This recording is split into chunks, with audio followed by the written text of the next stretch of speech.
Hello and welcome to the Aquinas Media equipment tutorials. Today we're going to be looking at how to change the exposure settings on the Canon DSLR cameras.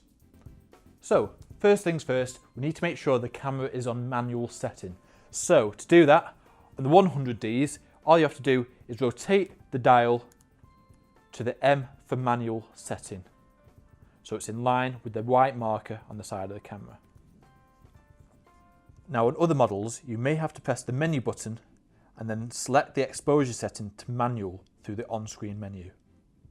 Okay, so let's go through the different exposure settings. Now exposure can be set in three different ways. So the first is shutter speed. So to change this, all we have to do is rotate this wheel on the top of the camera.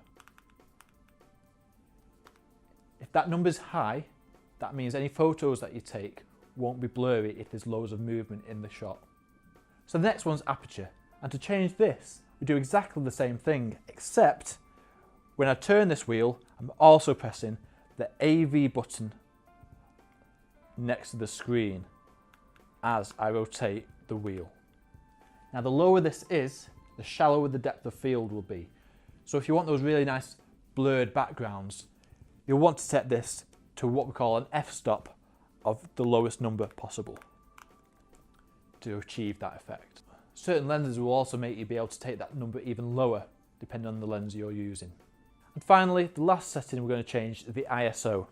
So to change the ISO, all you have to do is press the ISO button on the top of the camera and select the number you want.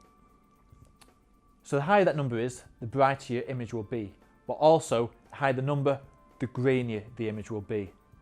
So my recommendation is you try and keep that number as low as possible. And another tip, it actually might be quite hard to see how much grain is in the shot just looking at the small display on the screen, and you probably won't realise until you get to the edit and see it on a much larger screen, so just be careful of that.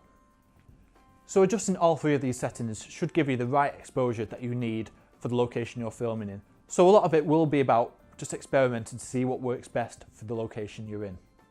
So that's it for this tutorial. Please check out any of the other tutorials for any more assistance on how to use the equipment.